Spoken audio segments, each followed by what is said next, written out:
चलते हैं हम सेक्शन सी की तरफ। और कहाँ है सेक्शन सी? आप जानते हैं सेक्शन सी में व्याकरण का सेक्शन है पूरा का पूरा।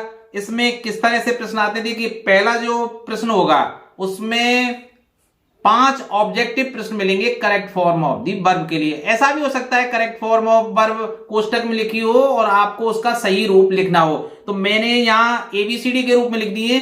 दोनों संभावनाएं हो सकती है, एबीसीडी की बजाय क्या हो कि कोष्टक में correct form of the verb दी गई हो और आप उसको उसका सही रूप लिखना हो। तो 5 आएंगे एक एक नंबर के correct form of the verb, अर्थात टेंसों से संबंधित जो प्रश्न है वो 5 अंक के आएंगे। तो देखिए पहला सवाल, देखिए, choose the correct alternative and right the answer in your answer book. ठीक है भाई, आपको सही अपनी उत्तर पुस्तिका में उत्तर लिखना है। संभावना ये है कि दोनों तरीका हो सकता है, वैसे ज्यादा संभावना ये है कि कोष्टक में दिया गया होगा और उसका सही रूप आपको अपनी उत्तर पुस्तिका में लिखना है। तो देखिए वाटर, फिर बॉयल दिया गया है एट 100 सेंटीग्रेड। आपको पता है कि पानी 100 सेंटीग्रेड पर उबलता है। ये एक वैज्ञानिक तथ्य है, साइंटिफिक फैक्ट है कि पानी 100 सेंटीग्रेड पर उबलता है। तो सीधी सी बात है, आप जानते हैं कि जितने भी वैज्ञानिक तथ्य हैं, शाश्वत सत्य हैं या अपनी जो वर्तमान काल की आदत है, वो सब प्रेजेंट इंडेफिनिट में लिखी जाती है। और प्रेजेंट इंडेफिनिट में आप जानते हैं कर्ता एक वचन है, तो क्रिया की पहली फॉर्म के साथ एस या ईएस लगाते हैं। तो वाटर एक वचन है, तो जो क्रिया बॉयल दी गई है उसमें एस लगेगा, तो बॉयल्स। तो वाटर बॉयल्स एट 100 सेंटीग्रेड, पानी 100 सेंटीग्रेड पर उबलता है। ये कई कंपटीशन परीक्षाओं में भी आ चुका है। तो आपको बॉयल्स लिखना है, या तो कोई ऑप्शन चूज करना है, या अगर बॉयल दिया गया है तो आप आंसर में जैसे छठे का पहला लिखते और इस तरह से आंसर में बस इतना लिखे आते, बॉयल्स। दूसरा देखिए, the thief escape before the police arrived. चोर बचकर भाग निकला, एस्केप माने बचकर भाग निकला पुलिस के आने से पहले। तो देखिए जब आपने पास्ट परफेक्ट टेंस पढ़ा था तब आपने एक नियम पढ़ा था कि यदि 2 कार्य एक के बाद एक हो रहे हो तो जो पहले काम होता है उसको पास्ट परफेक्ट में बनाते हैं और जो कार्य बाद में होता है उसको पास्ट इंडेफिनिट में बनाते हैं। तो देखिए इसमें चोर पहले भागा, इसलिए पास्ट परफेक्ट में बनेगा। और पास्ट परफेक्ट में क्या करते हैं, हेड के साथ हम क्या लगाते हैं, क्रिया की थर्ड फॉर्म, अर्थात हेड आएगा और जो कोष्टक में क्रिया दी गई है उसका तृतीय रूप आएगा, थर्ड फॉर्म आएगी। और वैसे भी देखिए बिफोर और आफ्टर लगे हों, एक तरफ सेकंड फॉर्म हो, अराइव्ड सेकंड फॉर्म है, तो दूसरी तरफ हेड प्लस थर्ड फॉर्म ही आएगी। और अगर हेड प्लस थर्ड फॉर्म है और आफ्टर और बिफोर से वाक्य जुड़े गए हैं तो सेकंड फॉर्म आएगी। ये तुक्का लगाने की विधि है, आप आसानी से इसको समझ सकते हैं। तो क्या आएगा भाई, हेड एक्सेप्ट। ठीक है, हेड एस्केप्ड, तो ये ऑप्शन डी आपका सही हो जाएगा भाई। आप देखिए, Tarun study when I met him yesterday. जब मैं उससे मिला तो उस समय तरुण स्टडी कर रहा था। व्हेन बीच में आए या वाइल बीच में आए और 2 वाक्यों को जोड़े। मैं कह रहा हूं कौन से 2, व्हेन या वाइल से 2 वाक्य जुड़े, ठीक है, और पास्ट टेंस में हो तो निश्चित है एक पर पास्ट कंटिन्यूअस में होगा और एक पास्ट इंडेफिनिट में होगा। तो देखो, तरुण वाज स्टडिंग, तरुण जब स्टडी कर रहा था तो वाज स्टडिंग आएगा। वाज स्टडिंग कहां है भाई, वाज स्टडिंग। तरुण जब स्टडी अध्ययन कर रहा था, ठीक है, तरुण अध्ययन कर रहा था कब, जब, व्हेन जब बीच में आए तो जब बोलता है, जब मैं मिला उससे कल। ठीक है भाई, याद रखेंगे ना। व्हेन और वाइल बीच में देखें तो एक तरफ अगर पास्ट इंडेफिनिट है तो दूसरी तरफ 99% संभावना क्या रहेगी कि पास्ट कंटिन्यूअस हो। तो आपको वाज या वर में से एक वचन, सॉरी, वाज या वर में से एक चुनना है, ठीक है, कर्ता के अनुसार। और क्रिया जो कोष्टक में दी गई है उसमें बंधु आईएनजी आपको लगाना है भाई। आप सुनो, हिज सन, उसका पुत्र, गो टू स्कूल डेली, रोजाना जाता है। देखिए दैनिक क्रियाकलाप हैं, रोजाना की आदत है। मैंने अभी बताया ना, रोजाना की आदत हो, वर्तमान काल की कोई आदत हो, है ना, रूटीन की कोई चीज हो, वैज्ञानिक तथ्य हो, शाश्वत सत्य हो, इन सभी को प्रेजेंट इंडेफिनिट में व्यक्त किया जाता है। तो देखिए, his son goes to school, क्योंकि सन एक वचन है इसलिए गो का क्या होगा, गोज। तो गोज कहां है भाई, ऑप्शन बी में। तो B is correct one year. पांचवा देखिए, ट्राई हार्ड, कठिन प्रयास कीजिए, and one day you will get success, will get आएगा भाई, ठीक है। तो इसमें डी आ जाएगा। अब चलिए देखिए, इस तरह क्या मैंने देखिए आएंगे 5, मैं यहीं छोड़ सकता था, लेकिन मेरा प्रयास ये नहीं है कि आपको केवल मॉडल पेपर बता दिया भाई। देखिए ये हुबहू तो आने से रहे, पर मेरा ये प्रयास है कि ऐसे अगर जो मैं बता रहा हूं इसको अगर आपने ध्यान से सुना तो 100% इन्हीं बातों को आप लगाकर उन पेपर पर आप 100% पेपर को सॉल्व करके आएंगे। तो देखिए, आप इस वीडियो को पूरा देखना क्यों आवश्यक है आपके लिए, क्योंकि चाहे प्रश्न एक एक नंबर के 5 आए, लेकिन मैं हर प्रश्न के साथ कम से कम 10 या 15 प्रश्न बताता हुआ आपको चलूंगा, तभी तो आपकी पूरी तैयारी होगी। नहीं तो यार वीडियो देखने का क्या मतलब हुआ, 5 या 10 मिनट के आप वो वीडियो देखने की आदत आपको पड़ गई है कि इसी में से पेपर आएगा। यार 5-10 मिनट में कौन बता देगा पेपर है? वो नंबर 1 के झूठे और केवल बास टाइम लेने वाले होते हैं, मूर्ख बनाने वाले होते हैं, लेकिन हम जैसे लोगों की वीडियो को कोई लाइक आप ही नहीं करोगे, मुझे पता है, आपकी मर्जी। खैर चलिए, मेरा काम पढ़ाना है, आपकी मर्जी। तो देखिए, fill in the blanks with the correct form of the verb given the bracket, जो ब्रैकेट में वर्ब दी गई है उसका सही रूप आपको फिल करना है रिक्त स्थान में। देखिए, the earth revolve round the sun, ये शाश्वत सत्य है कि पृथ्वी सूर्य के चारों ओर परिभ्रमण करती है। रिवॉल्व माने धुरी पर घूमना। तो देखिए, अर्थ एक वचन है और प्रेजेंट इंडेफिनिट में एक वचन के साथ क्रिया की फर्स्ट फॉर्म जो कोष्टक में दी गई होती है उसमें एस या ईएस लगाना होता है, तो रिवॉल्व्स हो जाएगा। तो आपको क्या लिखना है, ए डालकर रिवॉल्व्स, केवल एस जोड़ना है भाई, ठीक है भाई।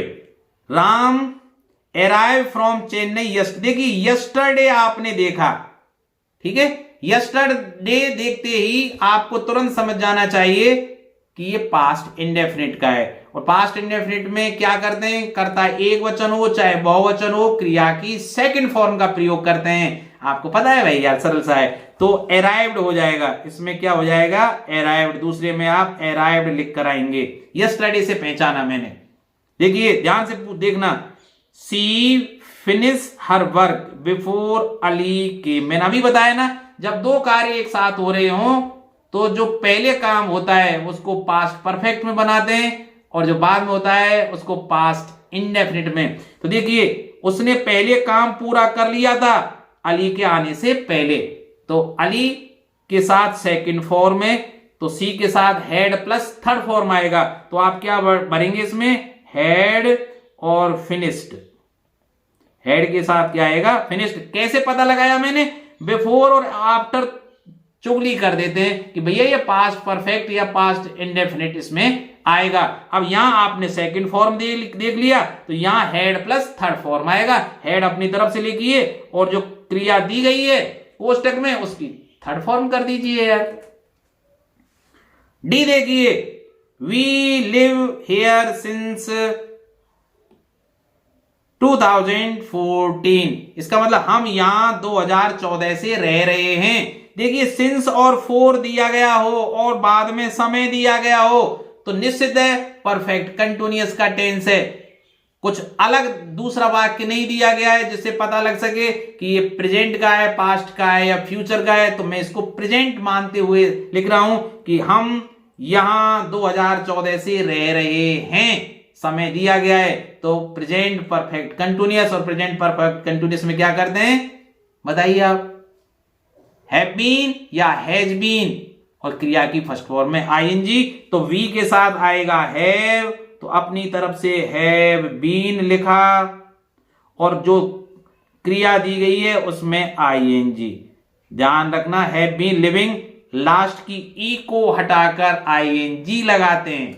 तो बी हैव बीन, आपको क्या लिख कर आना है अपनी उत्तर पुस्तिका में? Have been living. ठीक है भाई, इस तरह से हैव, आप आंसर में नंबर डालना इस तरह से, हैव बीन लिविंग, LIVING। ठीक है। I meet a strange fellow yesterday, देखो यस्टरडे ने फिर चुगली की।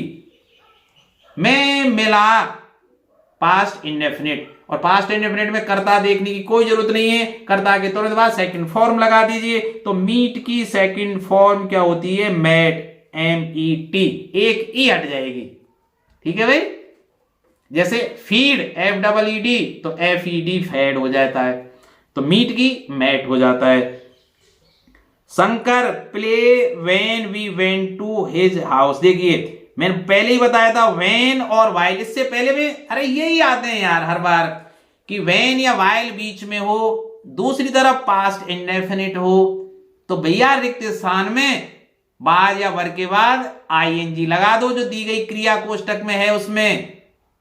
ठीक है, देखिए when we went to his house, जब हम उसके घर गए, शंकर खेल रहा था, तो क्या आएगा? शंकर एक वचन है तो भैया वह जाएगा, बहुवचन होता तो वर लगा देते, और जो दी गई क्रिया है उसमें ING लगा देंगे। तो देखिए Shankar was playing when we went to his house, हो गया ना काम। चलिए अगले पे, we go to picnic tomorrow, देखिए भैया टुमारो इसका मतलब फ्यूचर इंडेफिनिट है भाई, और फ्यूचर इंडेफिनिट में क्या करते हैं?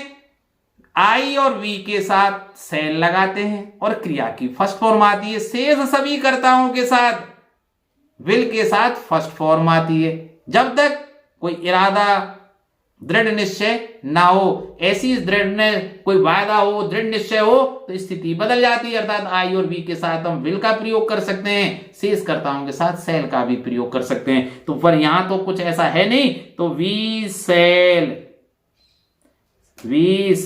गो, सेल लगाना है आपको और गो लिखना है, इतना लिखना है भाई। अब देखिए ही यूजुअली, आपको पता ही है, यूजुअली, रेयरली, सेल्डम, ऑफन, ये कब कहां आते हैं? प्रेजेंट इंडेफिनिट में। ये वो एडवर्ब हैं जो प्रेजेंट इंडेफिनिट में प्रयोग किए जाते हैं। कौन कौन से? Usually, rarely, seldom, often. ठीक है, in the evening, in the morning, ठीक है, डेली,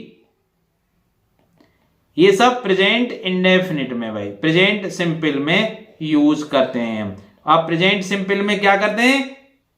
एक वचन कर्ता के साथ कोष्टक में दी गई क्रिया में SEIS लगा दो भाई, और वो वचन है तो जो कोष्टक की दी गई क्रिया है, कोष्टक में जो शब्द लिखा हुआ है उसको एज इट इज लिख दो, आपको कुछ नहीं करना है।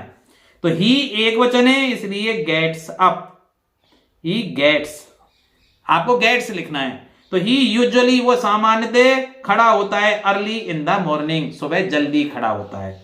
आया ना समझ में यार? तो ऐसा लग रहा है ना आपके 5 नंबर पक्के हो जाएंगे। चलिए और रिवीजन कराते हैं आपको, पर मैं इसके रिवीजन कराऊं वैसे इनके आंसर लिख दिए, पर चलिए बता देता हूं। Hemant come here every weekend, ये हेमंत की आदत है कि प्रत्येक सप्ताहांत में, सप्ताह के अंत में वो यहां आता है, उसकी वर्तमान काल की आदत है। और वर्तमान काल की आदत में 2-3 बार बता चुका हूं, प्रेजेंट इंडेफिनिट में आती है। हेमंत एक वचन है इसलिए कम्स आएगी भाई, दी गई क्रिया में SEIS जोड़ेंगे। ठीक है भाई। You not finish the story yet, yet present perfect. अगर वाक्य में यट आपको दिखाई दे और जस्ट या जस्ट नाउ यट हो या जस्ट नाउ दिखाई दे, आप प्रेजेंट परफेक्ट लगा दें। और प्रेजेंट परफेक्ट की पहचान क्या है? कर्ता के बाद देखिए एक वचन है या बहुवचन है, हैज या हैव लगाना है। एक वचन है तो हैज लगाओ, बहुवचन है तो हैव लगाओ। अपनी तरफ से हैज या हैव लगाएंगे और जो कोष्टक में क्रिया दी गई है उसकी थर्ड फॉर्म करेंगे। तो क्या आएगा भाई? है, यू हैव नॉट, और जो क्रिया दी नॉट यहां दी गई थी भाई, यू हैवेंट फिनिश्ड, फिनिश्ड तो हैव नॉट फिनिश्ड आएगी भाई, ठीक है। अरे फिनिश की स्पेलिंग ये है भाई FINISH, ये दी गई है, इसमें ED और जोड़ देंगे भाई। तो you have not finished the story yet, आपने अभी कहानी को खत्म नहीं किया है। वैसे मैंने आंसर यहां लिख दिया है भाई, क्योंकि मैं चाह रहा था इनको ना समझाऊं, पर समझा देता हूं। चलिए, once upon a time there be, B का मतलब इजारेम या बाजवर होता है भाई। बी किसकी फॉर्म में, बाजवर या इजारेम की। तो वंस अपॉन ए टाइम भूतकाल की बात है, तो there was a big banyan tree, तो देयर, ठीक है। Ramesh finish this novel last night, देखिए लास्ट नाइट हो, यस्टरडे हो, भैया किसकी पहचान है, पास्ट इंडेफिनिट की। किसकी पहचान है, पास्ट सिंपल की भाई। और पास्ट सिंपल में क्या होता है, कर्ता के बाद कोष्टक में दी गई क्रिया की सेकंड फॉर्म कर देते हैं। आपको कुछ नहीं करना है, इसमें ED लगाना है। तो Ramesh finished this story last night, ठीक है। इफ यू रन फास्ट, यदि आप तेज दौड़ेंगे, you may catch the bus, मे लगाएंगे भैया और कैच आ जाएगा इसमें, एज इट इज मे, आप बस को पकड़ लेंगे। दे पे देयर डेब्ट्स नेक्स्ट वीक, देखिए नेक्स्ट वीक का मतलब पास्ट, ठीक है, पास्ट नहीं सॉरी, नेक्स्ट का मतलब वही टुमारो जैसा होता है ना, आने वाला समय। नेक्स्ट मतलब अगला, तो फ्यूचर की बात है। तो देखो इसमें या तो आप लिख सकते हैं दे विल पे, या तो बिल पे लिख देंगे इसमें, ये भी सही है, ठीक है। They will pay their debts, वो अपना कर्ज है जो देनदारी है उसको अगले सप्ताह दे देंगे। या देखिए ध्यान रखना, पास्ट इन सॉरी फ्यूचर, आज पास्ट बहुत बोल रहा है क्योंकि पास्ट ज्यादा आया है भाई। फ्यूचर इंडेफिनिट को हम प्रेजेंट कंटिन्यूअस से भी व्यक्त कर सकते हैं, जैसे बिल पे है तो आर पेइंग भी हम लिख सकते हैं, ठीक है। प्रेजेंट कंटिन्यूअस एक ही बात है, बिल पे लिखिए या आर पेइंग, इसका मतलब they are paying their debts, वो है ना। जैसे I will go to Delhi tomorrow, मैं कल दिल्ली जाऊंगा, या मैं ये लिख सकता हूं I am going to Delhi tomorrow, ये भी सही है, I am going to Delhi tomorrow या I will go to Delhi tomorrow, ठीक है। अगला देखिए, साथ में देखिए, students read English at this time, देखिए एट दिस टाइम हो, नाउ हो, ठीक है, ये दोनों किसके परचाए के, प्रेजेंट कंटिन्यूअस के, ठीक है। Eight this time, at this moment, now, ये दो तीन शब्द हैं, ये किसको पर किसकी ओर संकेत कर रहे हैं भैया, दिया गया वाक्य प्रेजेंट कंटिन्यूअस का है, तो चूके मत चौहान, इजारेम लगा भाई, और दी गई क्रिया जो कोष्टक में दी गई है भैया उसमें ING जोड़ दे। तो देखिए क्या लिखेंगे, स्टूडेंट्स बहुवचन है इसलिए आर लगा दिया भाई, are reading, are reading, students are reading English at this time tomorrow. अब देखिए ये टुमारो मैंने पढ़ा ही नहीं भाई, टुमारो मैंने पढ़ा ही नहीं, तो टुमारो से अब किसका हो गया वे, फ्यूचर, किसका हो गया, फ्यूचर कंटिन्यूअस का हो गया। तो फ्यूचर कंटिन्यूअस में भैया सेल या बिल के बाद क्या लगाते हैं, तो स्टूडेंट्स बिल, सेल या बिल लगाया और बी अपनी तरफ से जोड़कर ING लगा देते हैं। तो देखिए students will be reading English at this time tomorrow, tomorrow नहीं पढ़ता, टुमारो नहीं होता, टुमारो अगर नहीं होता तो are reading English at this time, ठीक है भाई, ध्यान रखना भाई। If Sheetal invite me I would have, देखिए जहां सुनना भाई, वुड हैव अगर यहां हो और थर्ड फॉर्म हो तो रिक्त स्थान में हैड प्लस थर्ड फॉर्म आएगी, ध्यान रखिए। अगर यहां would have plus third form हो तो रिक्त स्थान में क्या आएगी, हैड प्लस थर्ड फॉर्म, तो हैड इनवाइटेड, ये लिखा जाएगा, ये इसके आंसर साथ में थे। अब ये यार फटाफट इनको कराऊं क्या, चलिए आप कर लेना, वैसे चलो करा देता हूं फटाफट। The sun in the east, यार शाश्वत सत्य है, पूर्व दिशा में उगता है तो राइजेज आएगा, option B. They work an hour ago, ago किसका है, देखिए देयर वर्क एन आवर एगो, उन्होंने 1 घंटे पहले अपना कार्य पूरा कर लिया है, कर लिया, ठीक है, कर लिया था, तो हैड कंप्लीटेड आएगा इसमें। दे ऑलवेज, ऑलवेज किसमें आता है, प्रेजेंट इंडेफिनिट में, ऑलवेज, ऑफन, रेयरली, डेली, ये सब, तो स्पीक्स आएगा क्योंकि ही है, तो स्पीक्स, कहां है स्पीक्स, एक में। एज द ओल्ड मैन, जैसे एक वृद्ध पुरुष रोड को पार कर रहा था, he met with an accident, when I, comma I बीच में, या वाइल आए, बाज क्रॉसिंग, कहां है भाई, बाज क्रॉसिंग, बी आएगा। मधु, हाँ भाई, मधु यस्टरडे, यस्टरडे से पास्ट, सॉरी पास्ट इंडेफिनिट, तो मधु वेंट टू मार्केट यस्टरडे, ठीक है भाई। अब देखिए 7वें प्रश्न में भी 5 करेक्ट फॉर्म ऑफ वर्ब ही आएंगे, पर उसमें आपको क्या देखना है कि भाई ये किस तरह का है। देखिए अगर शब्दों का युग्म ऐसा हो, ध्यान से समझना, यदि शब्दों का युग्म ऐसा हो कि सब मिलकर एक का परचायक हो, जैसे ट्राउजर्स है, आप बहुवचन ना समझें, इसको एक वचन मानेंगे क्योंकि पाजामे की दोनों बाहें ही मिलकर एक पाजामा बनाती हैं, एक समग्रता का भाव आ रहा है। इसी तरह सीजर्स है, ठीक है, इसमें भी आपको बहुवचन लग रहा है लेकिन वो एक वचन है क्योंकि कैंची की दोनों जो होती है ना वो, ठीक है, तो आप इसमें देखेंगे कि वो क्या एक दिख रहा है या अलग अलग दो चीजें, तो इसमें थोड़ा सावधानी आपको रखनी है भाई।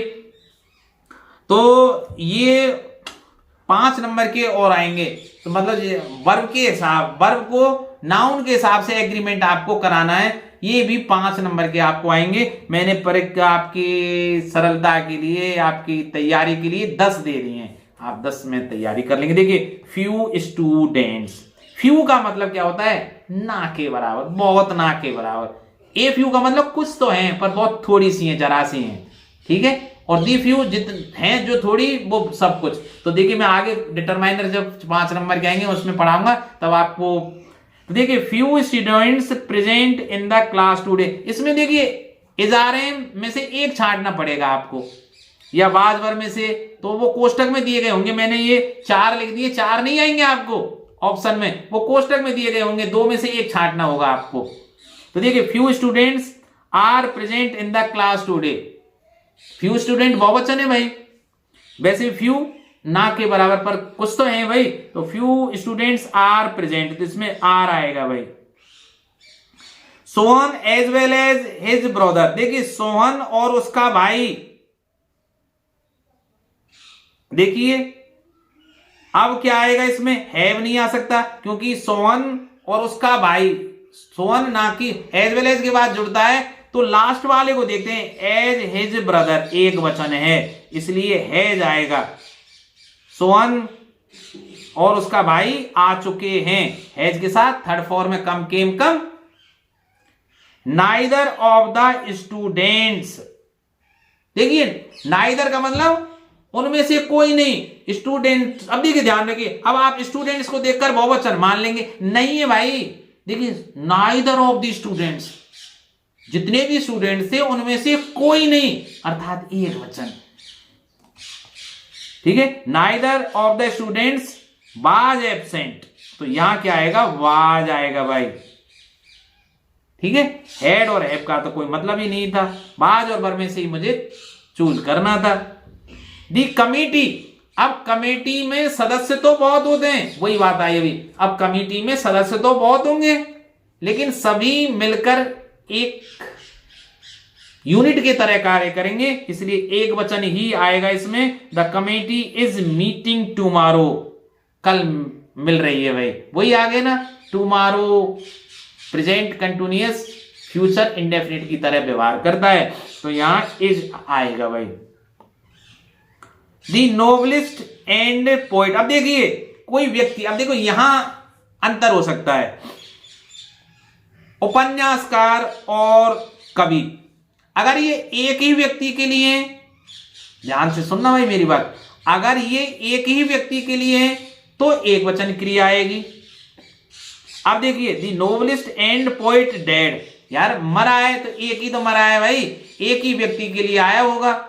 लेकिन अगर ये दोनों अलग अलग व्यक्ति होते, ऐसा कोई वाक्य होता कि दोनों अलग अलग व्यक्ति मरे होते या उन्होंने कोई कार्य किया होता तो इनको बहुवचन मानते, क्योंकि एंड से जुड़े हुए हैं। वाक्य पर निर्भर करता है वो क्या कहना चाह रहा है। तो अब इसमें तो कोई ऐसा व्यक्ति है जो ना केवल उपन्यासकार है, कवि भी है, लेकिन वो मर गया है, इज डेड। ठीक है, या मर चुका है, हैव डेड, मर चुका है, या इज डेड, मर चुका है, हैज इज डेड। ठीक है भाई। अब देखिए the level of intoxication from subject to subject. तो देखिए अब level of intoxication subject to subject vary करता है, प्रेजेंट इंडेफिनिट तो वेरीज, वेरी करता है। आइदर बॉयज और गर्ल्स, लड़कियों में से या लड़कों में से, आइदर बॉयज और गर्ल्स, या तो लड़के हों या लड़कियां हों, तो दोनों बहुवचन है भाई। आइदर गर्ल्स और बॉयज आर टेलिंग लाई, तो यहां आर आएगा भाई। 2000 रुपीज नॉट ए स्मॉल। देखिए 2000 रुपीज एक मात्रा है, अलग अलग नोट नहीं है। 2000 रुपीज एक समग्रता का व्यवहार कर रहे हैं। इज नॉट ए स्मॉल सम, एक छोटी राशि नहीं है। एक ग्रुप ऑफ बॉयज, देखिए वहां कोष्टक में इस तरह से देवा हुआ इज या आर में से आपको एक चूज करना होगा, इस तरह से आएगा। एक group of boys playing in the garden, एक ग्रुप ऑफ बॉयज, लड़कों का एक समूह। अब आर नहीं, देखो ये ग्रुप ऑफ बॉयज अगर ये होता बॉयज आर प्लेइंग, जब तो बॉयज आए, अब जब तो आर आ जाता, लेकिन एक group of boys is playing. ठीक है, लड़कों का एक समूह खेल रहा है, समग्रता का जब मैंने बताया ना बात आए तो इज आर एन ही आएगा, इज आएगा भाई। A number of people, a number of people मतलब लोगों की एक संख्या है जो एक से ज्यादा है। Reported to be missing in the train accident, इसका मतलब एक से ज्यादा लोग हैं जो मिस हैं, खो गए हैं, मतलब मिल नहीं रहे हैं, लापता हैं ट्रेन एक्सीडेंट में, तो आर आएगा। या हैव रिपोर्टेड,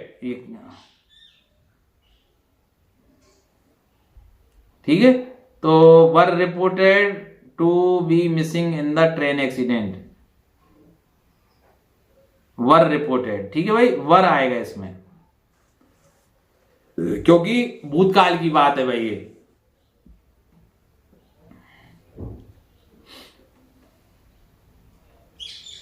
इसको आप कर लेना, ठीक है। इस तरह से भी, इस तरह से आगे मैंने बताया ना, इस तरह से कोष्टक में दिए हुए होंगे, इस तरह से आप देख लेना। और अगर कोई आपको कोई संकोच या समाधान हो रहा है तो आप मेरे नंबर 9829868604 पर व्हाट्सएप कॉल करके वीडियो कॉल कर सकते हैं भाई।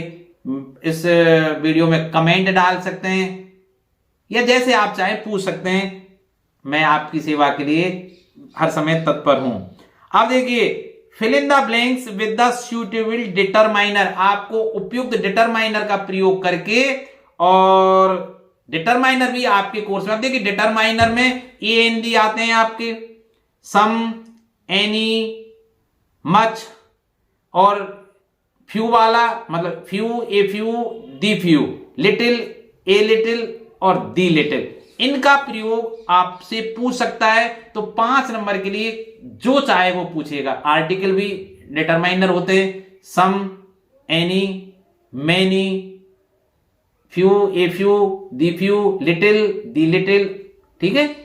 ऐसे भी पूछ सकता है। तो देखिए there was water in the jug, पानी में सॉरी जग में पानी ना के बराबर था। देयर वाज ए लिटिल आएगा भाई, there was a little water in the jug, बहुत ना के बराबर पानी था तो सही, बहुत कम था। पर I agree with word he says, अब देखिए एवरी आ सकता है भाई, मच नहीं आ सकता क्योंकि मात्रा के लिए वर्ड संख्या होती है। एन नहीं आ सकता, एन वर्ड हो ही नहीं सकता। ए फ्यू ना के वर्ड नहीं, एवरी वर्ड। मैं एग्री करता हूं, एवरी वर्ड ही सेज, जो भी वो प्रत्येक शब्द बोलता है, तो इसमें एवरी आएगा भाई। तो एवरी भी एक डिटरमाइनर है। देखिए of the two girls should come here, some of the two girls नहीं हो सकता, एवरी ऑफ टू गर्ल्स नहीं हो सकता, ईदर ऑफ टू गर्ल्स, दो में से कोई एक लड़की यहां आ सकती है भाई, ठीक है। तो इसमें ईदर या आइदर बोलते हैं हम और आप तो, पर इसका सही उच्चारण ईदर है भाई। देखिए आंसर इज करेक्ट, इसका मतलब मैनी नहीं हो सकता क्योंकि अनेकों उत्तर सही कैसे हो सकते हैं। Neither answer is correct, neither है ना, ये नाइदर आएगा इसमें। फ्यू नहीं हो सकता, वाट नहीं हो सकता। अब देखिए आपको few, a few, the few, little, a little और दी लिटिल में से ध्यान रखना फ्यू संख्यात्मक है, संख्या हो जिसको आप काउंट कर सके, काउंटेबल नाउन के साथ फ्यू, ए फ्यू और दी फ्यू का प्रयोग करेंगे। लेकिन जो अनकाउंटेबल है, जिनको आप गिन नहीं सकते, मात्रात्मक है, उनके साथ लिटिल, ए लिटिल या दी लिटिल का प्रयोग करेंगे, ठीक है। और मैं बताऊंगा ही हैज ओनली फ्रेंड, उसके कितने बहुत कम मित्र हैं। तो ही हैज तो हैं तो सही, he has a few friend, a few ज्यादा अच्छा रहेगा। फ्यू, केवल फ्यू का मतलब तो बिल्कुल ना के बराबर है ही नहीं उसके। तो वैसे देखो ऐसे वाक्य नहीं देगा जो कंफ्यूजन की स्थिति आपको डालें, ये कंफ्यूजन वाला वाक्य, तो आप इसमें ए फ्यू ही भरें, वो ज्यादा बेटर है। देखो friends he has are really faithful to him, इसका मतलब उसके जितने भी मित्र हैं वो सब कैसे हैं, है तो कम मित्र लेकिन वे सभी फेथफुल हैं। तो दी फ्रेंड्स क्या है, काउंटेबल है भाई, तो फ्यू वाला आएगा, लिटिल वाला नहीं आएगा। तो दी फ्यू मतलब हैं, कम हैं, पर जो भी हैं, दी फ्यू का मतलब कम हैं पर जो भी हैं वो सब कैसे हैं, रियली फेथफुल टू हिम, उसके लिए फेथफुल है भाई ना, कृतज्ञ नहीं है, कृतज्ञ। A poor man has money to waste, यार गरीब आदमी है, उसके पास मनी खर्च करने के लिए होगा, बर्बाद करने के लिए नहीं होगा, ना के बराबर होगा। अब मनी काउंटेबल नहीं है, अनकाउंटेबल है भाई, रुपीज काउंटेबल हो जाएगा। तो the poor man has little money to, ठीक है, फ्यू मनी नहीं, अच्छा नहीं लगे, लिटिल, लिटिल का मतलब ना के बराबर। अगर ए लिटिल रखूंगा इसका मतलब कुछ तो है थोड़ा सा, ठीक है। तो लिटिल मनी टू वेस्ट, गरीब के ना, जैसे ही इज वेरी सीरियस, वो बहुत गरीब, सॉरी बहुत ज्यादा गंभीर है। There is little chance of his recovery, ना के बराबर उसके चांस है ना रिकवरी के लिए। There is work left to complete, इसका मतलब पूरा होने के लिए काम बचा है, कितना, ना के बराबर। देयर इज ए लिटिल, थोड़ा सा तो बचा होगा यार, जब भी तो सब आया है, तो ए लिटिल आएगा इसमें। There is a little work left to be completed, work left yesterday has been completed, इसका मतलब जो काम कल छोड़ा गया था थोड़ा सा, वो पूरा हो चुका है। तो इसमें आएगा the little, the little work left yesterday has been completed. देखिए ए लिटिल में और केवल लिटिल में कंफ्यूज की स्थिति बन सकती है। अब देखिए इसमें कंफ्यूजन है, कंफ्यूजन क्यों है, क्योंकि काम हो सकता है ना के बराबर रहा हो, तो इसमें ए लिटिल भी सही है और लिटिल भी सही है, ठीक है, दोनों ही सही है। इसमें हो सकता है बहुत ना के बराबर थोड़ा सा काम रह गया हो जो उसको पूरा करना हो। चलिए अगला चलते हैं। It is the end of the month, महीने का अंत है, but I still have rupees left, लेकिन मेरे पास कितने पैसे होंगे, महीने के अंत में कितने पैसे रहते हैं जेब सरकारी कर्मचारी के, किसी के भी, ना के बराबर। तो फ्यू रुपीज, फ्यू का मतलब ना के बराबर, I still have few rupees, इसका मतलब ना के बराबर, I still have a few, a few आएगा भाई, कुछ तो है मेरी जेब में, ना के बराबर नहीं, कुछ तो है, ए फ्यू रुपीज लेफ्ट, ठीक है। वी हैव ट्रीज इन अवर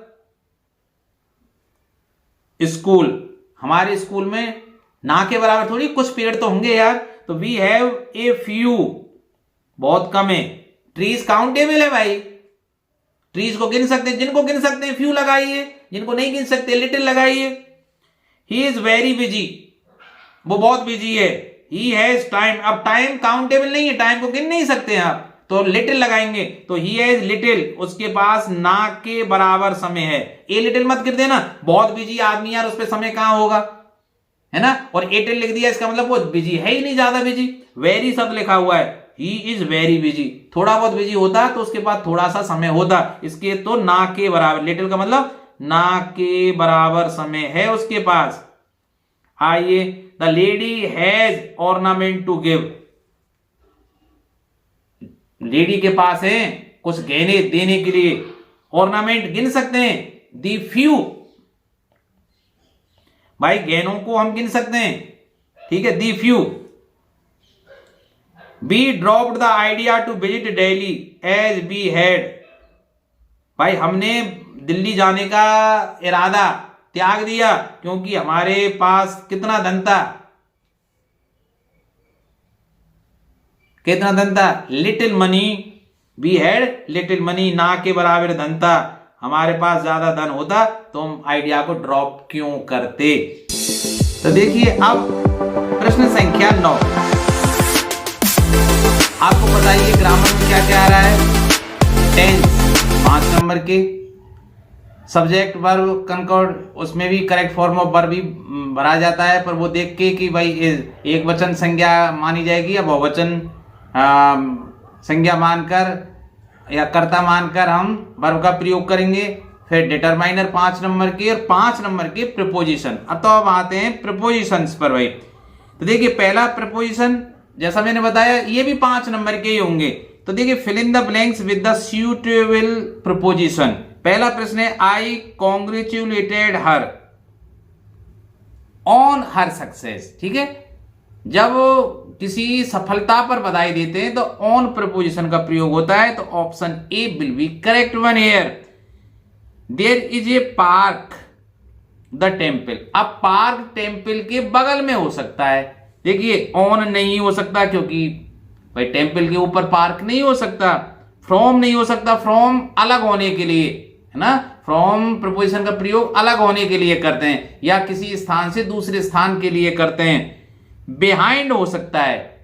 क्यों हो सकता है? क्योंकि पार्क मंदिर के पीछे होगा। बिहाइंड का मतलब पीछे। सिंस नहीं हो सकता। तो C option is correct here. अब देखिए ही जंप्ड द रिवर।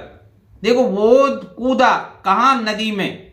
वो कूदा ऊपर से कूदा होगा नदी में, इसका मतलब नदी के अंदर गया और स्थान परिवर्तन हुआ। तो देखिए जब ऊपर से नीचे जाएं और स्थान का परिवर्तन हो तो इनटू प्रीपोजिशन का प्रयोग करते हैं। और अगर जैसे I am walking in the room, तो मैं स्थान परिवर्तन नहीं हो रहा है क्योंकि मैं कमरे के अंदर अंदर घूम रहा हूं। और अगर मैं यही कहूं कि आई केम इनटू द रूम, इसका मतलब मैं कहीं दूसरी जगह से बाहर से कमरे के अंदर आया हूं। तो ध्यान रखना इसमें अंतर। तो जब स्थान परिवर्तन हो और अंदर की बात हो तो इनटू प्रीपोजिशन का प्रयोग करते हैं। अब देखिए he is not afraid. Afraid के साथ हमेशा ऑफ प्रीपोजिशन का प्रयोग किया जाता है भाई। तो ऑफ, एफ्रेड के साथ किसका प्रयोग करते हैं? ऑफ। एफ्रेड ऑफ का मतलब भयभीत होना। तो he is not afraid of dogs, वो कुत्तों से नहीं डरता है। कुछ और अभ्यास के लिए मैं आपके लिए ला रहा हूं भाई कि प्रीपोजिशन और आप अभ्यास कर लें। Life is not a bed of roses. जीवन कोई गुलाबों की सेज नहीं है। तो ऑफ बी आएगा इसमें भाई। My grandfather will come here a week. तो देखिए विद इन और इन ए वीक इसमें अंतर होता है। विद इन का मतलब होता है उस सीमा के भीतर, मतलब उससे ज्यादा नहीं, और इन ए वीक में हो सकता है 1-2 दिन इधर उधर। तो देखिए विद नहीं आ सकता, बिफोर ए वीक नहीं आ सकता, एट वीक नहीं आ सकता, विद इन ए वीक। इसका मतलब मेरे जो दादा हैं वो यहां 1 सप्ताह के भीतर भीतर आ जाएंगे, तो विद इन ए वीक। तो D option will be correct here. Third देखिए, the work was completed sunset. काम पूरा हुआ सूर्यास्त के समय। तो समय के लिए एट का प्रयोग करते हैं। कहां है भाई एट? ठीक है, what is your time by your watch, तब बाई का प्रयोग करेंगे, है ना। ही केम हियर एट 6 o'clock, और सनसेट भी समय है इसलिए एट का प्रयोग करेंगे। कैन यू राइट, देखिए पेन से लिखने के लिए प्रीपोजिशन विद का प्रयोग करते हैं। कहां है विद? ठीक है भाई, किसी औजार से काम करते हैं तो विद का ही प्रयोग करते हैं। We are pleased your visit, हम आपकी यात्रा, आप जहां आए इस पर हम प्रसन्न हैं, विद योर, तो ए आएगा भाई यहां भी। आई शैल मीट यू 6 o'clock, मैंने बताया ना घड़ी की समय के लिए क्या किसका प्रयोग करते हैं? एट का। तो I shall meet you at 6 o'clock, मैं आपसे ठीक 6 बजे मिलूंगा। My father will retire from service, मेरे पिताजी सर्विस से रिटायर होंगे इन ए ईयर, 1 साल के अंदर। ठीक है भाई, मतलब 1 साल में मेरे पिताजी रिटायर हो जाएंगे सर्विस से। और विद इन का मतलब बाहर नहीं जाएंगे, उसमें ये सीमा रेखा के अंदर ही रहेंगे। Sukanya rights her left hand, Sukanya अपने लेफ्ट हैंड से लिखती है, तो विद। ठीक है, ही कम्स, तो देखिए एक कार, तो किसी वाहन से आने के लिए बाई प्रपोजिशन का प्रयोग करते, ध्यान रखना भाई। किसी वाहन से, चाहे साइकिल हो, मोटरसाइकिल हो, बस हो, हवाई जहाज हो, तो बाई प्रपोजिशन का प्रयोग यात्रा के लिए करते हैं भाई, अर्थात बी है ना, ऑप्शन सही हो जाएगा। Most of us eat A spoon, ठीक है, मोस्ट ऑफ अस, हम में से ज्यादातर किससे खाते हैं? चम्मच से खाते हैं, तो विद ए स्पून आ जाएगा। ठीक है भाई, अब देखिए तो सेक्शन सी हुआ समाप्त। इसमें आपने 20 नंबर का मैटर देखा। सेक्शन सी आपका कितने का आएगा? 20 नंबर का, जिसमें 4 चीजें आए। कौन कौन से? प्रपोजिशन 5 नंबर के, 5 नंबर के डिटरमाइनर्स, 5 नंबर के करेक्ट फॉर्म ऑफ वर्ब जिसमें टेंस आए थे, और सब्जेक्ट वर्ब कंकर्ड के लिए 5 नंबर। तो 5-5 नंबर की 4 चीजें थी। सेक्शन डी में पाठ्य पुस्तक से प्रश्न लिए जाएंगे आपकी बीहाइव और मोमेंट्स जो है। तो देखिए 40 नंबर का टोटल मैटर किताब से बनता है, जिसमें से 30 नंबर बीहाइव जिसमें पोइट्री भी शामिल है, 4 नंबर की एक सप्रसंग व्याख्या भी आएगी उसमें, और 10 नंबर की आपकी मूवमेंट से प्रश्न आएंगे, जिसमें से 4 नंबर का एक बड़ा प्रश्न होगा और 2 प्रश्न 3-3 नंबर के आपको छोटे करने पड़ेंगे, अर्थात लघुत्रात्मक प्रश्न करने होंगे। तो चलिए कुछ महत्वपूर्ण प्रश्नों को हम आपके लिए लेकर आते हैं। तो देखिए, read the passage carefully and answer the questions that follow. हाँ भाई, सेक्शन डी में एक आपकी पाठ्य पुस्तक से पहला जो प्रश्न होगा वो 10 नंबर का पैसेज होगा। ठीक है भाई, 10 नंबर का पैसेज, बी हाइव से 20 नंबर के प्रश्न, इस तरह से बी हाइव आपकी 30 नंबर की हुई, और पैसेज आपकी मूवमेंट से नहीं आएगा, केवल उससे क्या आएगा भाई? 10 नंबर के प्रश्न आएंगे। एक 4 नंबर का प्रश्न आएगा, वो मतलब निबंधात्मक प्रश्न होगा, जिसकी उत्तर सीमा लगभग 100 शब्द होगी, और 30 से 40 शब्दों में आप लिखेंगे। 2 प्रश्नों के उत्तर 4 में से 2 करने पड़ेंगे, इस तरह से 10 नंबर के वो आएंगे। तो पहले पैसेज देख लेते हैं। तो देखिए, to the little girl he was a figure to be feared and avoided. छोटी लड़की के लिए ना पाठ ध्यान आ गया ना। चलिए मैं कुछ नहीं बोल रहा हूं, आप सुनते जाइए। Every morning before going to work he came in to a room and gave her casual kiss. उनके पिताजी उस छोटी लड़की के काम पर जाने से पहले उनके कमरे में आते थे और जो कैजुअल किस होती है, एक पिता का जो प्रेम है वो दिखा के जाते थे। To which she responded with goodbye father, जिसके प्रत्युत्तर में वो क्या कहती थी कि पिताजी goodbye. And oh there was a glad sense of relief, और उनके जाते ही उसके चेहरे पर प्रसन्नता आ जाती थी लड़की के। She heard the noise of carriage growing फेंटर and फेंटर down the long road, जब उनको ले जाने वाली जो सवारी गाड़ी थी वो जैसे जैसे उसकी आवाज धीरे फेंट माने और धीरे धीरे धीमी होती जाती थी, उसके चेहरे की प्रसन्नता बढ़ती जाती थी लड़की की। इसका मतलब लड़की अपने पिता से भयभीत थी। ठीक है। In the evening when he came home, जब शाम को वो घर आता था। सी स्टूड नियर द स्टेयरकेस, वो सीढ़ियों के समीप खड़ी हो जाती थी। And heard his loud voice in the hall, और उसके पिताजी की जो तीव्र आवाज थी उस हॉल में जो वो बोलता था उसको सुनती थी। Bring my tea into the drawing room, मेरे लिए चाय मेरे ड्राइंग रूम में लेकर आइए। Has not the paper come yet, क्या अभी समाचार पत्र नहीं आया है? Mother go and see if my papers out there, माँ आप जाओ वहां देखो क्या मेरा पेपर वहां पड़ा हुआ है। And bring me my slippers, और मेरी जो चप्पल है उनको भी मेरे पास लेके आइए। तो इसका मतलब बहुत ही डोमिनेंट प्रवृत्ति का वो व्यक्ति था। That night there was a hue and cry in the house, उस रात्रि शाम को क्या हुआ था कि वहां बहुत ज्यादा भय होने वाली चीख पुकारें चल रही थी। Father's great speech for the port authority had been lost, been और है भैया, बीन है ये, मतलब पिताजी ने, लड़की के पिता ने एक भाषण लिखा था वो खो गया था। रूम्स वर सर्च्ड, सारे जो कमरे थे उनकी तलाशी ली जा रही थी। सर्वेंट्स क्वेश्चन्ड, नौकरों से प्रश्न पूछे जा रहे थे। Finally mother came into Kezia's room, अंत में मां केजिया के कमरे में आई। केजिया उस लड़की का नाम है, तो प्रश्न हो सकता है कि लड़की का क्या नाम था। Kezia, I suppose you did not see some papers on the table in your room, तुमने तो कहीं कोई पेपर अपने कमरे में नहीं देखे, क्योंकि पेपर क्या था, महत्वपूर्ण डॉक्यूमेंट था, उनका जो पिता का लिखा गया भाषण था। ओ यस सी सेड, उसने कहा हाँ देखा था। I tore them up for my surprise, मैंने तो उनको फाड़ कर फेंक दिया। टीयर की सेकंड फॉर्म, टीयर माने फाड़ना, टीयर टोर टॉर्न, टीयर माने फाड़ना, तो सेकंड फॉर्म है टोर और टॉर्न। ठीक है भाई। व्हाट स्क्रीम्ड मदर, क्या मदर आश्चर्य से चिल्लाई। Come stay down to the dining room this instant, तुरंत डाइनिंग रूम में आ जाइए, पेशी पड़ेगी आपकी। तो देखिए पहला प्रश्न, what was the name of the little girl, छोटी लड़की का नाम क्या था भाई, केजिया। तो कैसे लिखेंगे, the name of the little girl was Kezia.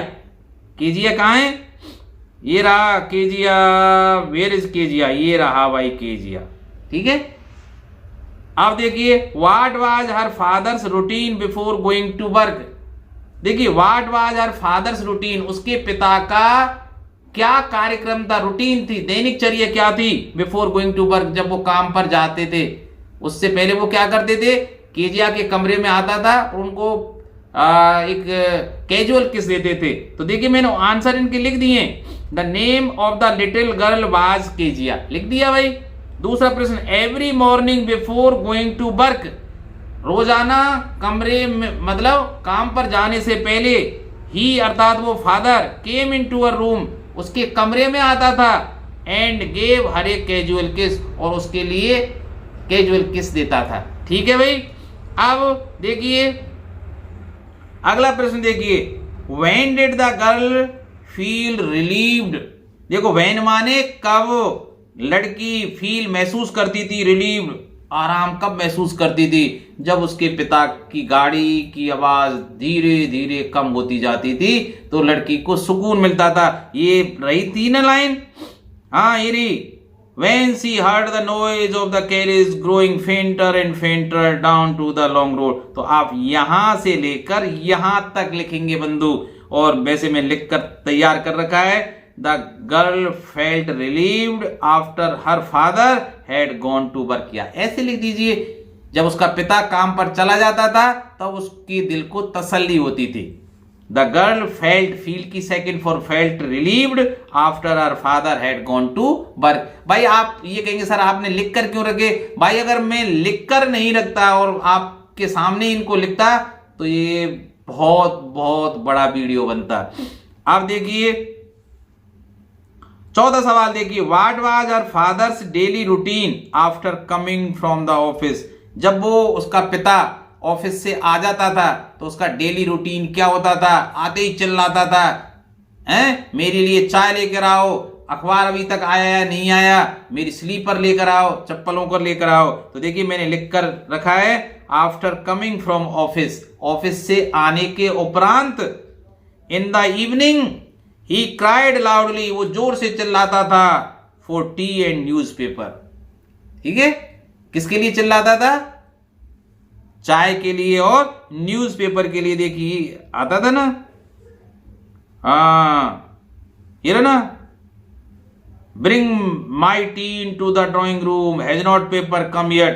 तो चाय के लिए चिल्लाता था, पेपर के लिए, न्यूज़पेपर के लिए चिल्लाता था और मां को आदेश देता था भाई मेरी चप्पल भी लेकर आओ। चलो इनको लिखने की कोई जरूरत नहीं थी। आप 5वां सवाल पर आ जाइए, give the meaning of a figure to be feared. ठीक है भाई, मतलब मीनिंग क्या है इसका? A figure to be feared, मतलब ऐसी आकृति जिससे डर लगता था। तो इसका मतलब ये पर्सन टू बी फियर्ड, आदमी जिससे हम डरते थे, लड़की डरती थी। ठीक है भाई, तो वो लिख देंगे भाई। तो किसके लिए आया है? पिता के लिए आया है। Why was there a hue and cry in the house. क्यों शोर शराबा हो रहा था, चीख पुकार क्यों चल रही थी भाई? क्योंकि चीख पुकार क्यों थी? क्योंकि देखिए father's great speech for port authority had been lost. कैसे लिखेंगे? That night there was a hue and cry in the house because father's great speech for the port authority had been lost. ठीक है, क्योंकि Y से प्रश्न कारण जानना चाह रहा है तो मैंने लिख भी दिया है। देखिए कि there was a hue and cry in the house because, क्योंकि the father's great speech for the port authority had been lost, खो गया था भाई लिखा हुआ भाषण। अब देखिए आ जाइए, कहां है? Why were the servant questioned, नौकरों से प्रश्न क्यों पूछे गए कि क्या किसी ने वो भाषण देखा है, खो गया था। तो क्यों, देखिए कैसे लिखेंगे? दी सर्वेंट्स वर क्वेश्चनड, उनसे प्रश्न पूछे गए, if they had seen the report anywhere, क्या आपने रिपोर्ट की जगह आप स्पीच या पेपर भी लिख सकते हैं, स्पीच पेपर। क्या उन्होंने स्पीच पेपर जो तैयार किया था पिता ने, वो किसी ने कहीं देखा है? तो देखिए अगला, what was Kezia surprise, Kezia के लिए सबसे ज्यादा सरप्राइज की क्या स्थिति थी? तो ये पार्ट से प्रश्न बन गया है भाई। A present of pink cushion to her father on his birthday was Kezia surprise. अब देखिए कहां है अगला प्रश्न, give the meaning of hue and cry, इसका क्या अर्थ है भाई? तो मैंने लिख दिया है, आप जल्दी से पढ़ लीजिए। एंग्री प्रोटेस्ट, गुस्से में प्रतिरोध करना, किसी का विरोध करना, ह्यू एंड क्राई कहलाता है भाई। तो देखिए लास्ट प्रश्न क्या है, name the chapter and the author, इस पाठ का नाम क्या है और इस पाठ के लेखक कौन है भाई? तो भाई आपको पता ही है पाठ का नाम क्या है। The name of the chapter is the little girl, और लेखक कौन है? By Katherine Mansfield. ठीक है, तो इस तरह से आप संक्षेप में लिख देंगे, क्योंकि प्रत्येक प्रश्न 1 नंबर का है, 10 प्रश्न है, तो पैसेज से जो आपकी पाठ्य पुस्तक बी हाइव से लिया गया है 10 नंबर का पैसेज और आएगा। तो इस तरह से 3 पैसेज हुए भाई, 2 अनसीन 1 सीन, तीनों के तीन 10 नंबर के हिसाब से, तो 30 नंबर के तो पैसेज हो जाते हैं भाई। अब चलते हैं प्रश्नों पर। देखिए क्वेश्चन क्या है, answer any 2 of the following question in about 30 words. तो इस तरह से 5 नंबर के 2 प्रश्न आपको करने होंगे, 4 में से आपको 2 प्रश्न करने हैं। 4 में से कितने? 2 प्रश्न आपको अटेम्प्ट करने हैं। प्रत्येक 2 सही 1/2 अंक का है, तो 5 अंक के ये प्रश्न आएंगे भाई। तो मैंने कुछ प्रश्न अर्थात 4 प्रश्न आपके लिए रख दिए हैं। तो देखिए देख लेते फटाफट।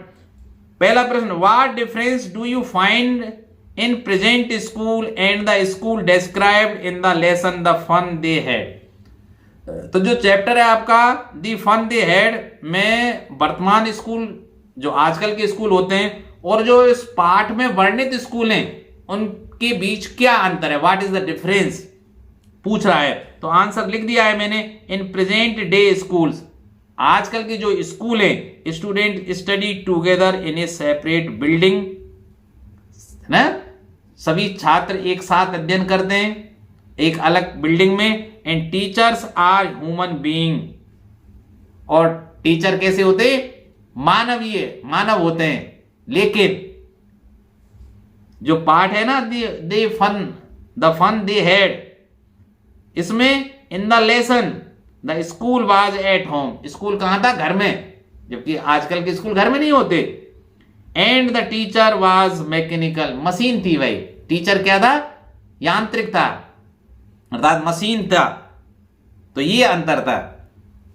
आजकल के स्कूल सेपरेट बिल्डिंग में चलते हैं, जहां सभी छात्र आए और छात्र एक साथ अध्ययन करते हैं, जबकि जो पाठ है द फन दे हैड, इसमें जो स्कूल है वो घर पर था और टीचर मैकेनिकल था।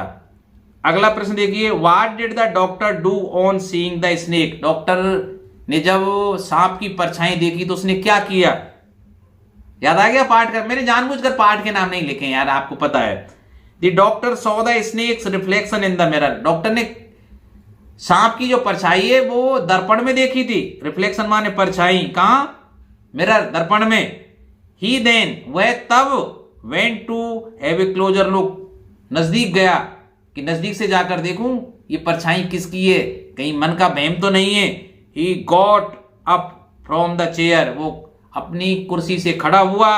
And ran away from the house, और जैसे ही सांप की पता लगा वो भाग गया भाई। तो देखिए, या तो ये प्रश्न आ जाएगा, इसी पार्ट से दूसरा प्रश्न आने की संभावना और बनती है। तो मैंने उस पर नंबर नहीं लिखा है, तो आप इस में से या इसमें से एक याद कर लेना, या हो सकता दोनों को याद कर लेना यार, हो सकता है कौन सा प्रश्न आ जाए। What type of women did the doctor in the story the snake and the mirror want to get married and why. जो पार्ट है ना the snake and the mirror, ठीक है, सांप और दर्पण, उसमें किस प्रकार की औरत से डॉक्टर शादी करना चाहता है भाई।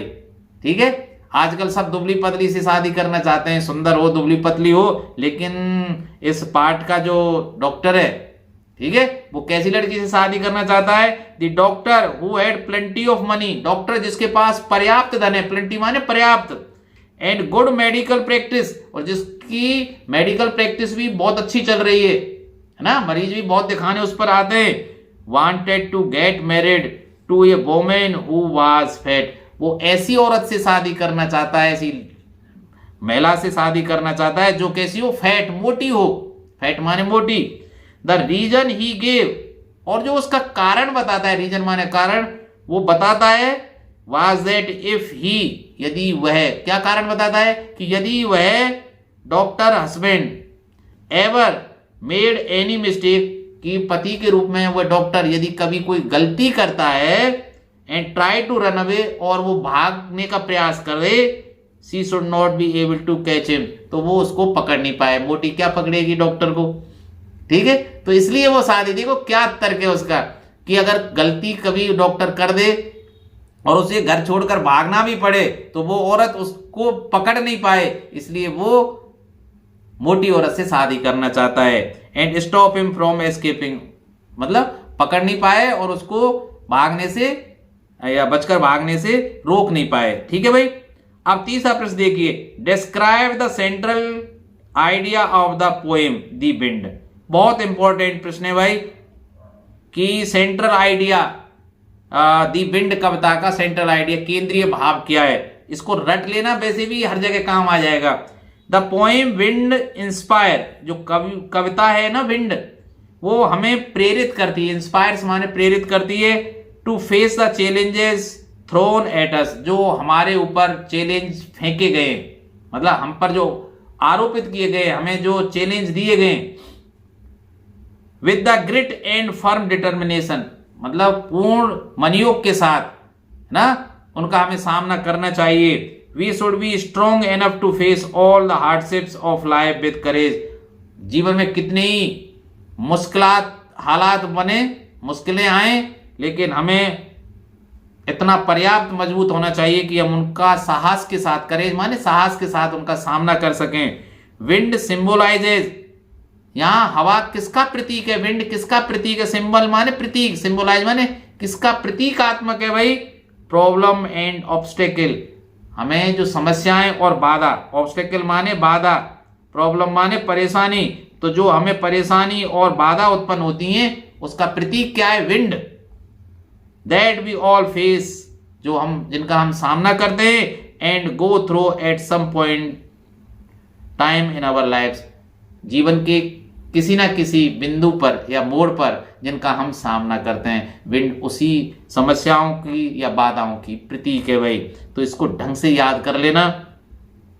चौथा प्रश्न, why did Einstein write a letter to Franklin Roosevelt, उस तात्कालीन उस समय अमेरिका के राष्ट्रपति थे, तो उनको आइंस्टीन जो महान वैज्ञानिक थे, जिनका सिर बहुत बड़ा था, अब भी सुरक्षित रखा हुआ है इंग्लैंड में, उनको उन्होंने पत्र क्यों लिखा, या अथवा में यही प्रश्न है, आंसर वही लिखना है, why did Einstein write a letter to American president Roosevelt, America के राष्ट्रपति रूजवेल्ट को आइंस्टीन ने पत्र क्यों लिखा। तो देखिए, Einstein wrote a letter to Franklin Roosevelt when the Nazis were in Germany, जब जर्मनी में नाजी थे भाई, एंड नाजी संप्रदाय जिन्होंने बहुत नरसंहार किया था भाई, and he had to migrate, और इसके कारण नाजियों के कारण आइंस्टीन को जर्मनी से पलायन करना पड़ा था, माइग्रेट माने पलायन करना, from there, migrate from there, ठीक है भाई। The discovery of nuclear fission in Germany made the American physicist upset, क्योंकि उस समय तक जर्मनी में नाभिकीय संलयन, देखिए न्यूक्लियर माने नाभिकीय संलयन या विखंडन दोनों, ठीक है, मतलब नाभिक, जो नाभिकीय ऊर्जा मिलती है ना, मतलब नाभिकों के टूटने से अपार ऊर्जा जो उत्पन्न होती है, जिसके सिद्धांत पर परमाणु बम कार्य करता है, उसकी खोज जर्मनी में हो चुकी थी, और इसी से जो अमेरिका के जितने भी भौतिक शास्त्री थे, फिजिसिस्ट माने भौतिक शास्त्री, डरे हुए थे, अपसेट थे, that the Nazis could use the atom bomb, कि नाजी कभी भी जो नाभिकीय विखंडन की विखंडन की जो क्रिया है, नाभिकीय विखंडन की जो क्रिया है, जिस पर एटम बम जिसके सिद्धांत पर कार्य करता है, अर्थात एटम बम का वो कभी भी, परमाणु बम का वो कभी भी प्रयोग कर सकते हैं। तो डर कर कुल मिला के नाजियों के हाथ में एटम बम की जो प्रक्रिया थी बनाने की वो आ गई थी, तो वो कहीं इसका प्रयोग ना कर ले अमेरिका के खिलाफ, इसी बात से डरकर उन्होंने और अमेरिका के राष्ट्रपति रूजवेल्ट को खत लिखा था भाई। अब देखिए, answer any one of the following question in about 60 word, आपको 2 प्रश्न आएंगे, उनमें से किसी एक का 60 शब्दों में उत्तर देना है भाई। ये भी 5 नंबर का होगा, ये भी कितने का होगा, 5 नंबर का। तो ये कितने, देखिए 2 ये थे 5 नंबर के ये हो गए, और 5 नंबर के ये हो गए भाई। तो देखिए 5 नंबर का ये हो गया। तो देखिए मैंने 2 प्रश्न रख दिए, हो सकता है इनमें से आ जाए भाई। What do you know about APJ Abdul Kalam family, इस प्रश्न को ध्यान से सुन लेना, क्योंकि इसमें से और भी प्रश्न बनकर आ सकते हैं जो छोटे हो सकते हैं। तो what do you know about APJ Abdul Kalam family after reading the lesson my childhood. My childhood जो पार्ट है उसको पढ़ने के बाद आप एपीजे अब्दुल कलाम की फैमिली, जो हमारे राष्ट्रपति रहे थे, उनके बारे में क्या जानकारी आपको मिली है। तो आंसर देखिए, APJ Abdul Kalam tells us हमको क्या बताते हैं इस पार्ट में, माई चाइल्डहुड में, that is family was a Tamil middle class family, कि उनका जो परिवार था वो एक मिडिल क्लास था, मतलब बीच का सा, ना गरीब ना अमीर, तमिल परिवार से आते थे वो। फ्रॉम रामेश्वरम, कहां से, रामेश्वरम से, तीर्थ स्थल है भाई। हिज फादर जैनुलब्दीन, उनके पिता का नाम क्या था, Jainulabdeen, was not much educated, वो ज्यादा शिक्षित नहीं थे। वाज नॉट रिच, ना वो ज्यादा धनवान थे, बट वाज जनरस, लेकिन उनमें एक बहुत विशेषता थी, बड़ी विशेष, वो उदार थे। जनरस माने उदार, और यही उदारता एपीजे अब्दुल कलाम में अपने पिता से एक अनुवांशिकता के रूप में मिली थी। भाई माँ बाप के गुण संतान में जाते हैं। तो उनके पिता कैसे थे, पिता की विशेषता सुनिए, जनरस, उदार थे, वाइज, बुद्धिमान थे, एंड सिंपल मैन, घमंड नहीं करते थे, सादा व्यक्ति थे। But very strict and severe, लेकिन अनुशासन के मामले में बहुत स्ट्रिक्ट थे भाई। तो ये इनहेरिट हुई थी अनुवांशिकी के रूप में, ये गुण जो थे, उदारता, बुद्धिमत्ता, साधारणता और अनुशासन के प्रति लगाव, ये गुण, ये प्रश्न आ सकता है कि कौन कौन से गुण एपीजे अब्दुल कलाम को पिता से प्राप्त हुए थे और मां से प्राप्त हुए थे। तो पिता से कौन कौन से प्राप्त हुए थे, उदारता, बुद्धिमत्ता और साधारणता, और अनुशासन की मतलब स्ट्रिक्टता, मतलब एक तरह से कठोर अनुशासन का पालन। His mother Asiamma was a generous lady, इसके अलावा उनकी जो माँ थी आसियम्मा, वो भी एक उदार महिला थी। And use to feed unlimited numbers of people in their home, और वो असंख्य, मतलब बहुत से लोगों को खाना खिलाया करती थी भाई। उनके घर पर बहुत सारे लोग आया करते थे, पर वो खाना खिलाए किसी को नहीं जाने देती थी। Kalam's family respected all religions, वो आज कैसे नहीं थे मुस्लिम, वो सभी धर्मों का सम्मान करने वाले थे। आज कुछ लोग जो रास्ता भटक गए उन जैसे नहीं थे। They took part in Hindu festivals, देखिए कितनी महानता है कि वो हिंदू त्योहारों में भाग लेते थे। His mother and grandmother told him stories from Ramayana, उनकी दादी और उनकी माँ रामायण और महाभारत से उनको कहानियां सुनाया करती थी एपीजे अब्दुल कलाम को। They always showed their love on their children, वो हमेशा अपने बच्चों को प्रेम दिखाती थी, मतलब दर्शाती थी। And never force their thoughts on them, और अपने विचारों को कभी उन पर मतलब थोपती नहीं थी। तो इसको ढंग से पढ़ लेना एक दो बार, आपको कई प्रश्न इससे मिल सकते हैं। हो सकता है 5 नंबर का, हो सकता है 2.5 नंबर का भी इसमें मिल जाए। दूसरा प्रश्न क्या है, why will the choice between two roads that seem very much alike make such a big difference many years later in the life of the poet. देखिए ये road not to be taken कविता से लिया गया है कि why will the choice between two roads that seem very much alike, कि हमें जब चुनने को होते हैं दो रास्तों में से कोई एक, समान से रास्ते हमें लगते हैं, लेकिन कुछ जीवन के समय के पश्चात हमें बहुत गहरा अंतर तब मालूम होता है और हम सोचते हैं कि यार उस रास्ते को हम ले लेते या उस दिशा में हम चल देते तो अच्छे रहते, फिर बाद में हम पछताते हैं। तो देखिए आंसर क्या है, a choice between two roads that seem very much alike, दो रास्तों में से जो एक जैसे लगते हैं उनमें से एक को चुनना will make such a big difference, बहुत बड़ा अंतर पैदा कर देते हैं। मेनी ईयर्स लेटर, कब, जब बहुत साल बाद, इन द पोइट्स लाइफ, कवि के जीवन में, सिंस हिज पर्टिकुलर डिसीजन, क्योंकि उस समय उन्होंने एक विशेष निर्णय लिया था किसी विशेष रास्ते को चुनने के लिए, तो बहुत साल बाद वो एक बहुत बड़ा अंतर पैदा कर देते हैं। सही है, तो आप बुलंदियों में पहुंच जाते हैं, गलत रास्ता चुन लेते हैं तो आप जानते ही हैं कहां पहुंचेंगे।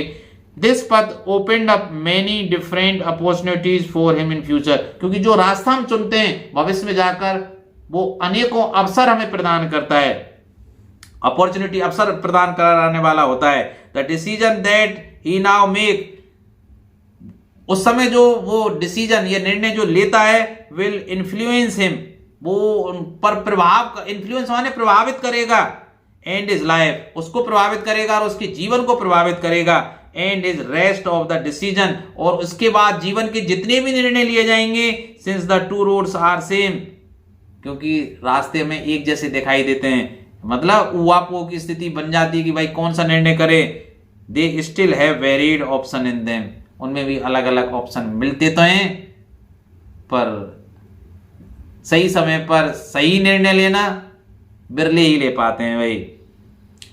अब देखिए 4 नंबर का हमें 2 आएंगे, इसमें से एक करना होगा हमें।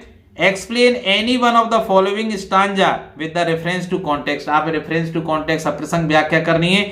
2 स्टांजा दिए गए होंगे आपको, तो देखिए पहला है to roads diverse in A yellow board, 2 road पीले जंगल में जा रहे हैं। पीला जंगल क्यों है? क्योंकि कवि ने जब वो कविता लिखी थी उस समय बसंत नहीं, पतझड़ था, और पतझड़ के समय जो पत्तियां हैं वो पीली हो जाती हैं भाई। And sorry I could not travel both, तो लेखक कहता है कि भाई मुझे खेद है, मैं दोनों रास्तों पर नहीं जा सकता, क्योंकि रास्ते 2 अलग अलग बट गए, किसी एक रास्ते पर ही लेखक जा सकता है। एंड बी वन ट्रेवलर, क्योंकि मैं अकेला यात्री हूं, लॉन्ग आई स्टूड, और अकेला खड़ा हूं, and looked down one as far as I could to where it went in the undergrowth. ठीक है, तो इसकी हम सप्रसंग व्याख्या करेंगे पहले, फिर ये दूसरा है, इसकी व्याख्या बाद में करेंगे, पहले इसकी व्याख्या देख लेते हैं। तो रेफरेंस पहले लिखेंगे हम। रेफरेंस तो कैसे लिखते हैं? जो ऊपर दी गई पंक्तियां हैं आपको पता है वो कहां से ली गई हैं, पता है, लेखक कौन है पता है, तो लिख दीजिए। कैसे लिखेंगे? These lines have been taken from the poem, ये पंक्तियां, उक्त पंक्तियां उद्धृत की गई हैं, ली गई हैं कहां से? The road not taken. ठीक है, ये कविता का नाम है। लेखक कौन है? Composed by Robert Frost. ठीक है, और इसकी रचयिता कौन है? रॉबर्ट फ्रॉस्ट, बहुत महान कवि हुए हैं भाई, रॉबर्ट फ्रॉस्ट की कविता है the road not taken. Context में मैंने देखी ज्यादा लिख दिया है, इसमें से आप 2 लाइन लिख देना। अब मैंने ज्यादा क्यों लिख दिया है? क्योंकि अगर आपने इन लाइनों को याद कर लिया तो इस कविता से कैसा भी प्रश्न आ जाए, कहीं से प्रश्न आ जाए, कोई व्याख्या आ जाए, सब में चलेगा। ये क्या बात कही मैंने? सब में चलेगा, रट्टा मार लेना, कुछ भी प्रश्न आ जाए, अगर आप पर्टिकुलर उस प्रश्न का आंसर नहीं जाते, पर्टिकुलर उस स्टांजा का आप एक्सप्लेनेशन नहीं कर सकते, इसको लिखाना चल जाएगा यार, पूरे नंबर मिल जाएंगे। तो देखिए, इन the poem the road not taken, the road symbolises our life, road किसका प्रतीक है? हमारे जीवन का। द पोइट सेज, कवि कहता है, that the path that we don't choose in our life is the road not taken, कि जो रास्ता हम नहीं चुनते वो किसके बराबर है? उस रास्ते के बराबर है जिसको हम नहीं चुनते हैं। भाई हम जीवन में जो रास्ता चुनते हैं कि किस रास्ते पर हम आगे बढ़े, कौन सा कार्य हम करें, जो हम नहीं चुनते हैं वो किसके बराबर है? उस समय चले गए उस पथ के बराबर है जिसको हम नहीं चुनते हैं। समझना ध्यान से इस बात को। ही डेस्क्राइब, वो वर्णन करता है Robert Frost, his feeling about that choice, उस निर्णय के प्रति जो बहुत साल पहले लिया गया था, that he had left in the past, जो भूतकाल में छूट गया है पीछे। The path which we have chosen, जो रास्ता हमने उस समय चुना था, डिसाइड्स अवर फ्यूचर, हमारे भविष्य का निर्माता होता है। तो भूतकाल में लिया गया निर्णय कि किस पथ पर हम जाएं, किस रास्ते पर हम जाएं, हमारे भविष्य का निर्माता होता है। हमारा भविष्य ऐसा ही बनता है, अवर डेस्टिनेशन, हमारा भाग्य ऐसा बनता है। फ्यूचर और डेस्टिनेशन का निर्माता होता है। द इम्पोर्टेंट मैसेज, जो महत्वपूर्ण संदेश कभी देना चाहता है, that the poet wants to give is that the choice that we make has an impact on our future, कि उस समय जो हम चॉइस लेते हैं, जीवन में भी देख लो, बचपन में जो हम निर्णय कर लेते हैं, साइंस पढ़ लेते हैं, वैज्ञानिक बन जाएंगे, डॉक्टर बन जाएंगे, इंजीनियर बन जाएंगे, आर्ट पढ़ेंगे, कवि लेखक वो बनेंगे। तो जीवन के प्रारंभ में लिए गए जो निर्णय हैं वो अपने जीवन पर हमारे भविष्य को और हमारे भाग्य को निर्धारित करते हैं भाई। वी रिग्रेट इट, आगे अगर गलत निर्णय हम कर लेते हैं तो बाद में पछतावा करते हैं, but can not go back on it, लेकिन हम पीछे नहीं जा सकते बंधु। So we must be wise while making choices, इसलिए जीवन के प्रारंभिक दिनों में हमें बुद्धिमत्ता का परिचय देते हुए अच्छे निर्णय लेने चाहिए। कैसे निर्णय लेने चाहिए? अच्छे निर्णय लेने चाहिए। तो मैंने ये जानबूझकर एक लिख दी है, इसमें से कोई दो लाइन आप लिख देना, सब में चल जाएंगी। एक्सप्लेनेशन क्या है? The poet has come to a point on his walk, घूमता घूमता कभी एक ऐसे बिंदु पर आ जाता है। देखिए पहली लाइन है ना, ये है ना, two roads diverse in yellow board, कैसे बिंदु पर आ जाता है? Where the path is on has forked into two paths, दो राह पर आ जाता है कि दो रास्तों में मुड़ जाता है उसका रास्ता। इट इज लाइकली ऑटोमन, उस समय पतझड़ का मौसम है। When he is on his walk, जब वो घूम रहा है, घूमता घूमता आगे बढ़ रहा है, तो उस समय पतझड़ का मौसम है। As the leaves on the trees are turning yellow, पतझड़ के मौसम में पेड़ों की पत्तियां पीली पड़ जाती हैं, टर्निंग येलो, पीली पड़ रही हैं। He is only one person, वो केवल एक आदमी है, यही तो कह रहा है वो। And be one traveller long I stood, है ना। Therefore can only take one of two paths, इसलिए क्योंकि वो अकेला यात्री है, इसलिए जब दो रास्ते जा रहे हैं तो उनमें से वो एक पथ का ही चुनाव कर सकता है, जो आगे जाके हमारे भविष्य को निर्धारित करता है। तो ये इसकी एक्सप्लेनेशन हुई। आप दूसरी जो कविता है ये भाई आपको पता ही है, so hack and chop but this alone won't do it, not so much pain will do it, the bleeding bark will heal and from close to the ground will rise curled green twigs, miniature bough which if unchecked will expand again to former size। तो इसमें आपको पता ही लग गया होगा on clingy tree से लिया गया है। तो मैंने देखिए व्याख्या आप लिख लेना पूरी, क्योंकि बहुत लंबा ये वीडियो हो जाएगा, तो मैंने इसका निचोड़ यहां लिख दिया है। आप इस तरह से कैसा भी प्रश्न आए ऐसे लिख देना। द पोएट सेंसिटाइजेस, संवेदनशील बनकर कवि क्या कहता है? The reader and highlights the fact, इस तथ्य की ओर हाईलाइट करके कवि क्या कहता है? The trees are living things, कि भाई जीवित प्राणी है पेड़ भी। ही इक्वेट्स ट्रीज, वो बराबर करता है, इक्वेट माने बराबर करना, वो बराबर करता है पेड़ों को विद ह्यूमंस, मानवों के बराबर समानता में रखता है। टू कन्वे, ये संदेश देने के लिए, कन्वे माने कहना, that trees should not B cut, कि पेड़ों को नहीं काटा जाना चाहिए। Because destroying trees is just like killing a human being, क्योंकि पेड़ों को काटना या उनको नष्ट करना एक व्यक्ति को काटने के बराबर है भाई। ये ट्री डज नॉट डाई, आप काट दे पेड़ को, वो मरेगा नहीं जब तक उसकी जड़ों को आप नहीं निकाल लें, ठीक है? नहीं तो वो जड़ अगर रह जाएंगी तो वो वापस प्रस्फुटित होगा, एक नए पेड़ की ओर अग्रसर होगा। तो देखिए, the tree does not die by merely cutting, केवल काटने मात्र से पेड़ मरता नहीं है। बिकॉज इट रीग्रो, क्योंकि वो पुनः जीवित होगा, वो पुनः पैदा होगा। From where it is cut, जहां से वो काटा गया है वो पुनः पैदा होगा। If it has to be destroyed, यदि अब आप पेड़ को पूरा नष्ट ही करना चाहते हैं, then it has to be uprooted, तो उसकी जड़ें उखाड़नी होंगी भाई आपको। अपरूटेड माने जड़ उखाड़नी होंगी। ये ना इसमें बहुत शानदार चीज थी, ये क्या आती ना, ब्लीडिंग बार्क, ये बहुत शानदार लाइन है भाई, इससे प्रश्न बन के आ सकते हैं। आप इसको ढंग से पढ़ लेना भाई इस पूरी को, तो मैंने लिख भी दिया है। What is the meaning of bleeding bark, bleeding bark का क्या मतलब है भाई? चलिए चेंज ही कर लेता हूं। व्हाट मेक्स इट ब्लीड, और वो खून कहां से आ रहा है? बार्क माने उसकी जो तने में वो होती है ना छाल, उसको बोलते हैं। तो bleeding bark refers to the area, bleeding bark खून वाली जो छाल है वो उस एरिया को इंगित करती है। ऑन द ट्री ट्रंक, पेड़ के तनेब के पर उस एरिया को इंगित करती है। Where it has been hit with axe, जहां कुल्हाड़ी से चोट मारी गई है, जहां कुल्हाड़ी से चोट मारी जाएगी वहीं से तो खून निकलेगा भाई पेड़ के। इट ब्लीड्स, खून निकलता है।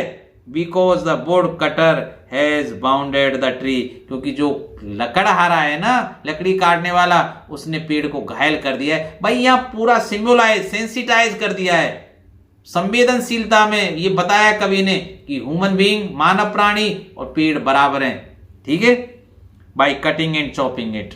तो इसको आप याद कर लेना, इंपॉर्टेंट क्वेश्चन है भाई, इंपॉर्टेंट है भाई। अब देखिए 14वां जो प्रश्न है, answer any of two short type questions. आपको 6 नंबर के 2 प्रश्न और मिलेंगे जो कविताओं से आएंगे भाई। कहां से आएंगे? मात्र कविताओं से आएंगे। तो आप 4 में से कोई 2 कर लेना, मैंने यहां 4 लिख दिए, याद चारों को कर लेना।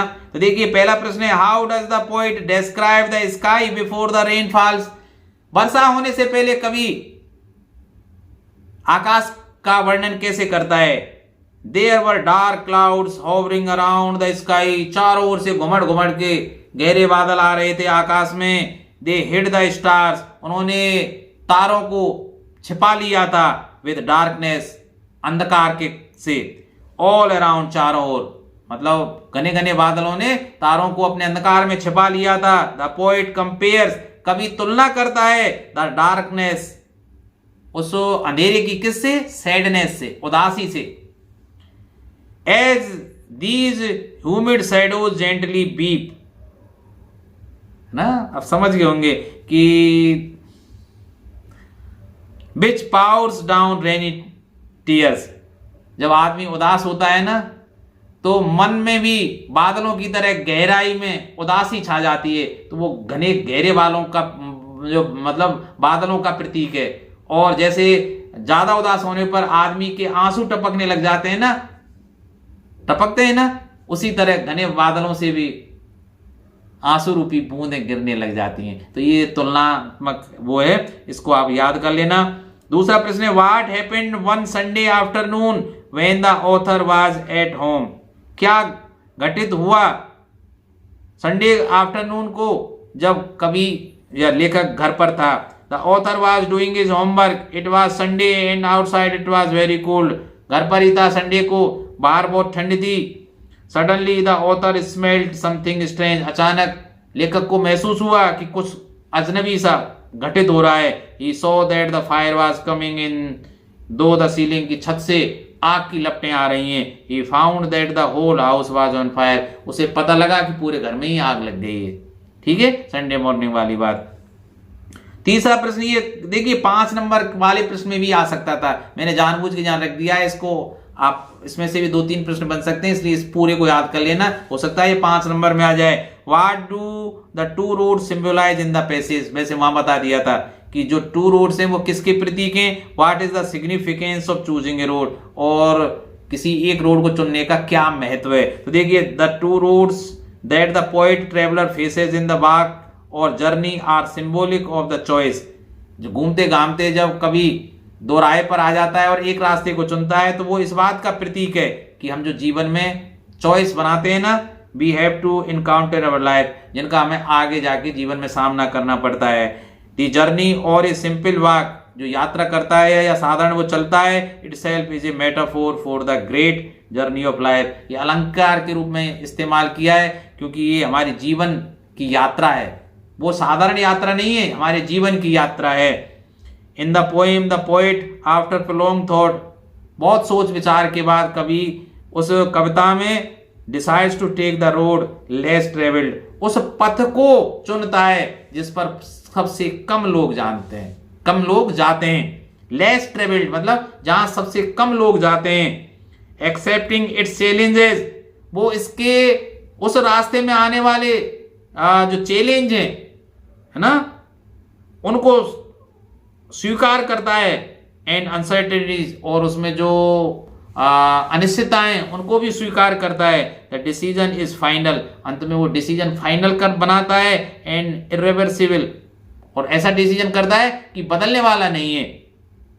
And it has its own consequence, इसकी भी एक विशेष परिस्थितियां हैं। मे बी पॉजिटिव और नेगेटिव, हो सकता है परिस्थितियां नेगेटिव, नकारात्मक बन जाएं या सकारात्मक बन जाएं। In real life also we confront such critical situation, हम वास्तविक जीवन में भी ऐसी कठोर परिस्थितियों से गुजरते हैं।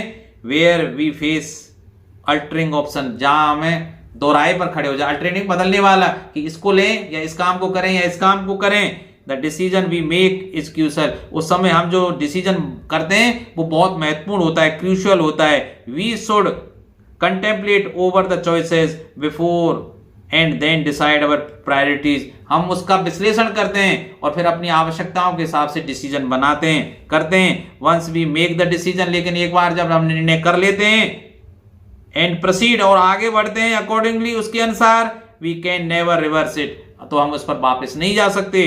The life takes its own course, जीवन अपने हिसाब से चलता है। And it does not give a second chance, जीवन में दोबारा चांस नहीं मिलता टू अल्टर अवर डिसीजन, कि हम अपने जीवनों के निर्णयों को बदल सकें।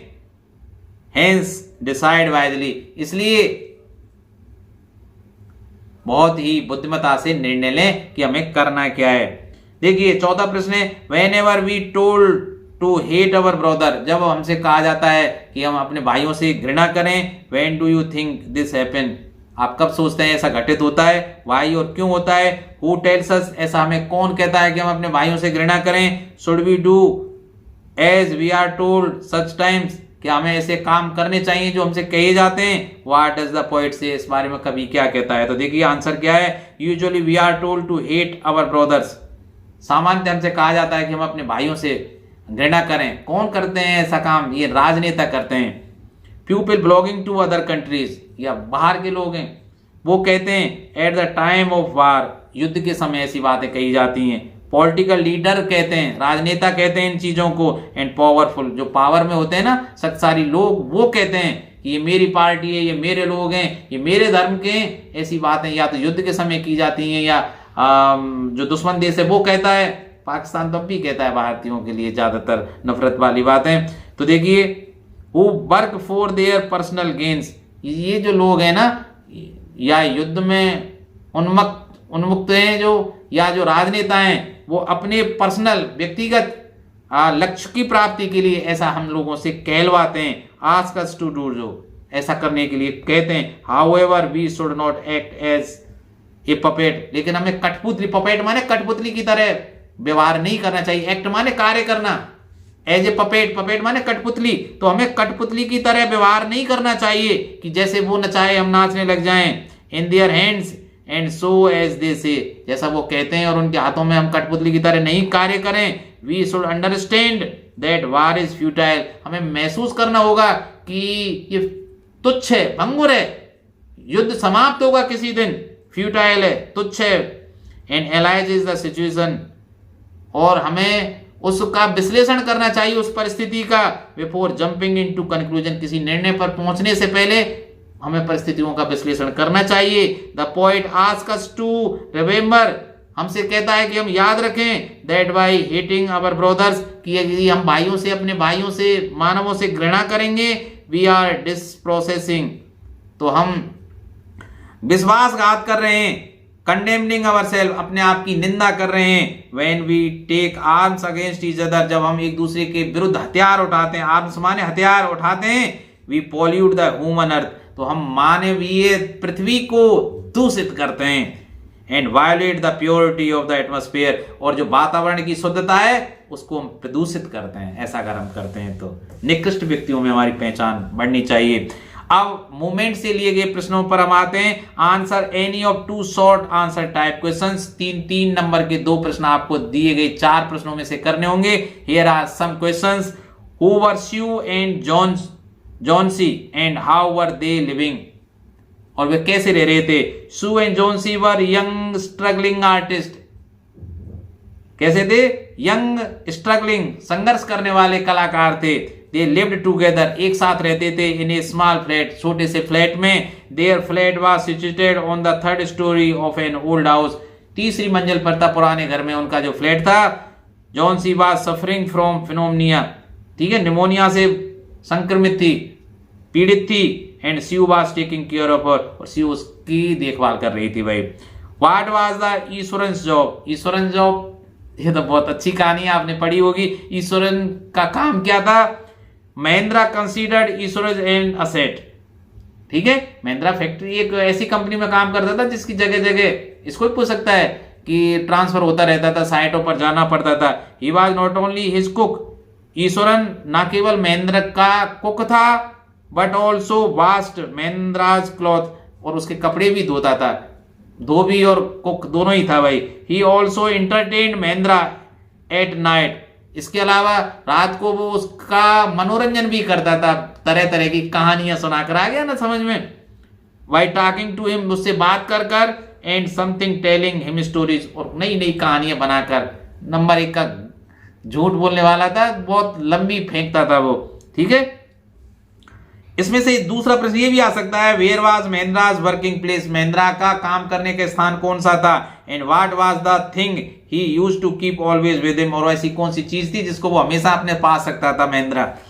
Mahendra worked with a firm, firm के साथ कार्य करता था, with sent him to different construction locations, वो निर्माण करने वाली फर्म थी और जगह जगह जहां भी निर्माण कार्य चलता था उसको वो भेजती रहती थी। So he had to keep moving from place to place every now and then, तो ये था मतलब अब कब जब वो उसको एक स्थान से दूसरे स्थान पर जाना ही पड़ता था। He always use to keep with him cook Iswaran, वो हमेशा अपने साथ एक चीज जरूर रखता था, उसका कुक ईश्वरन, जो ना केवल उसका कुक था, कपड़े भी धोता था, उसका एंटरटेनर भी था, उसको मनोरंजन भी प्रदान करता था। What were some of the things that the parent would not buy the child, ऐसी कौन कौन सी चीज थी जो बच्चे को, छोटे बच्चे को उसके माँ बाप खरीद कर ना दे सके। याद आ गया ना, बहुत अच्छी कहानी थी। The child new his parent well, वो छोटा बच्चा था लेकिन अपने माँ बाप को अच्छी तरह से जानता था, वो उसने देख रखी थी भाई हम सब गरीब है, माँ बाप भी गरीब है, बेचारे कहाँ से खरीदेंगे। He wanted to have a garland of gulmohar flower, वो गुलमोहर फूलों की माला चाहता था, गार्लैंड माने फूल माला चाहता था।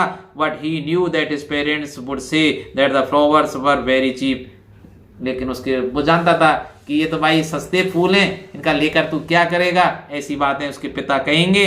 Then he wanted to buy balloons, उसके बाद मेले में जब उसने बैलून देखे तो वो उनको खरीदना चाहता था। हाउएवर ही न्यू, लेकिन वो फिर भी जानता था इस बात को, हिज पेरेंट्स वुड से, कि उसके माता पिता कहेंगे that he was too big to play with them, यार तू तो बड़ा हो गया है, अब कोई तेरी उम्र गुब्बारों से खेलने की थोड़ी है, ऐसा वो कहेंगे। So he did not ask his parents for garlands and balloon, इसलिए उसने, बच्चे ने ना तो फूल मालाओं के लिए कही ना गुब्बारों के लिए दिलाने के लिए उसने बोला था। एक दो बार बोला था तो वो दिला नहीं पाए थे भाई। Where was Toto transferred from author's bedroom, ऑथरम और जो लेखक थे ज्यादा बोलने से जीभ थोड़ी सी गड़बड़ कर जाती है। तो देखिए लेखक के बेडरूम से टोटो जो बंदर था, टोटो, ठीक है, उसको कहां ट्रांसफर किया गया। Did he remain peaceful there, क्या वो वहां शांति से रहा। टोटो तो भाई बंदर तो इस सृष्टि की सबसे शरारतपूर्ण प्रजाति है भाई। Toto was transfer to a big cage, लेखक के कमरे से उसको एक बड़े पिंजरे में पहुंचा दिया गया।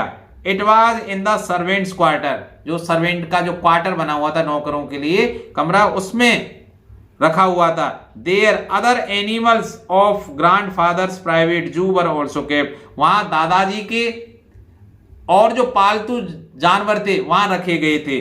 द जू इंक्लूडेड, उस जू में क्या क्या शामिल था, एक कछुआ था टॉर्टोइज, ये पेयर ऑफ रेबिट्स, खरगोशों का एक जोड़ा था, ये पेट स्क्विरल, पालतू गिलहरी थी, एंड ए पेट गोट, और पालतू बकरी थी। तो देखो ये भी प्रश्न आ सकता था कि भाई दादाजी के प्राइवेट जू में कौन कौन से जानवर थे। The zoo included a tortoise, a pair of rabbits, a pet squirrel and a pet goat. The monkeys did not allow the animals to sleep in peace at night, लेकिन वो बंदर इतना खतरनाक था कि रात में उन किसी को भी शांति से सोने नहीं देता था। भाई अब आ जाइए अंतिम प्रश्न, answer any one of the question in about 60 words, और ये 5 नंबर का प्रश्न होने जा रहा है, नहीं 4 नंबर का, सॉरी 4 नंबर का प्रश्न होने जा रहा है। आपको किसी एक का आंसर देना है। Right a character sketch of happy Prince, happy Prince का आपको चारित्रिक विश्लेषण करना है। When the Prince was alive, जब जिंदा था, he was unaware of the miseries of the poor people of A city, ठीक है। तो जब राजकुमार जिंदा था तो उसे अपने शहरों शहर के जो निवासी थे वो कितनी दयनीय अवस्था में, कितनी गरीबी वो झेल रहे हैं उसकी पता नहीं था। लेकिन उसकी मौत के बाद जब उसका स्टैचू बना दिया गया, तो चलिए इसमें से पढ़ लेते हैं। After his statue was placed on A high pedestal, एक बड़े से पेडेस्टल पर, है ना, जब उसका स्टैचू बना दिया गया, he wept at seeing the plight of the poor people, तो वो लोगों की गरीबी को देखकर उसका मन विचलित होता था, रोता था। He wanted to help them, वो उनकी मदद करना चाहता था, but he could not move, लेकिन अब तो वो बुत बना हुआ था, स्टैचू बना हुआ था, लेकिन वो हिल नहीं सकता था, तो मदद कैसे करे। Once he befriended his swallow, एक बार उसकी मित्रता हो गई भाई इस पक्षी के साथ, it would send his precious stones to the poor people in need, तो वो उस पक्षी के हाथों वो रात्रि में जो मूल्यवान जो पत्थर थे उसकी आंखों में, हृदय में लगे हुए थे, उनको गरीबों की मदद के लिए भेजता था, जो आपने कहानी में पढ़े। He did not care of about how he would look, उस राजकुमार को ये परवाह नहीं थी कि ये जो मूल्यवान रत्ने जब उसकी आंखों से या हृदय से निकाल लिए जाएंगे तो वो कैसा दिखाई देगा। इन द एंड और बिकम ब्लाइंड, या वो अंत में अंधा हो जाएगा, इसकी उससे चिंता नहीं थी, लोगों की चिंता थी केवल। All he cared for was to see the poor people happy, वो तो गरीब लोगों को केवल प्रसन्न देखना चाहता था। He loved the swallow and when he died, लेकिन जब वो पक्षी भी ठंड के कारण मर गया एक दिन, the prince heart broke with the grieve, उदासी के कारण उस प्रिंस का हृदय टूट गया भाई। He was kind and noble, बहुत शानदार व्यक्ति था भाई, काइंड था, भद्र पुरुष था भाई। How did Guru and his disciple, गुरु और उसके शिष्य, ये शिष्य के लिए है भाई, become the king and the minister of the kingdom, कैसे वो राजा और मिनिस्टर बने भाई। तो देखिए आपने कहानी पढ़ी है, अब टाइम नहीं लेता। The guru knew that his king and his minister were fool, गुरु जानता था, ठीक है, कि उसके राजा और उसके मिनिस्टर सब के सब मूर्ख हैं, तभी तो वो छोड़कर चला गया था। लेकिन सस्ते माल देखकर, खाने को देखकर, है ना, शिष्य वहां रह गया था, मोटा हो गया था, कहानी आपने पढ़ रखी है कि कैसे उसको फांसी पर ले जाया गया था, है ना। In order to save his disciple, अपने शिष्य को बचाने के लिए, अपने शिष्य का जीवन बचाने के लिए गुरु हैच्ड ए प्लान, एक बढ़िया उपाय बनाया उसने। He said that the first one to be executed at the stake would become the kings in his next life, उसने कह दिया कि महाराज इस फांसी पर जो सबसे पहले चढ़ेगा वो अपने अगले जन्म में राजा बनेगा। The second one to be executed would become the minister, और जो दूसरी इसके तुरंत बाद जो फांसी पर चढ़ेगा वो उसका मंत्री बनेगा अगले जन्म में। The foolish king and his minister freed the guru, उस मूर्ख मिनिस्टर और जो राजा था उन्होंने गुरु और उसके शिष्य को स्वतंत्र कर दिया। And took their place in the cell instead, और जहां फांसी दे रही थी उस सेल में जाकर अब उनकी जगह पर जाकर खड़े हो गए। दे वर beheaded instead of the guru and discipline, उनका सिर अलग हो गया, मतलब फांसी दे दी गई उनको, उनका सिर अलग हो गया गुरु और शिष्य के स्थान पर। As the kingdom was without a king, क्योंकि अब राजधानी में कोई राजा नहीं था। The people begged the guru and his disciple to rule them, तो उन्होंने कह दिया महाराज आप ही दोनों हमारे राजा और मंत्री बन जाइए, अर्थात गुरु को राजा बना दिया गया और उसके शिष्य को मंत्री बना दिया गया। द गुरु एग्रीड, गुरु इस बात पर सहमत हो गया। तो इसी के साथ हम अपने इस वीडियो को करते हैं यहीं समाप्त। आशा है आपने दोनों भागों को देखा होगा और सराहा होगा, और यदि आपको वीडियो वास्तव में पसंद आया है तो हिट का बटन दबाइए, लाइक कीजिए, शेयर कीजिए अपने मित्रों के साथ। यार ये ऐसा तो सब यूट्यूब चैनल वाले कहते हैं, आपको ऐसा लगता होगा कि शायद अर्निंग बढ़ाने के लिए या अन्य किसी उद्देश्य के लिए मैं कहता हूं, ऐसा नहीं है।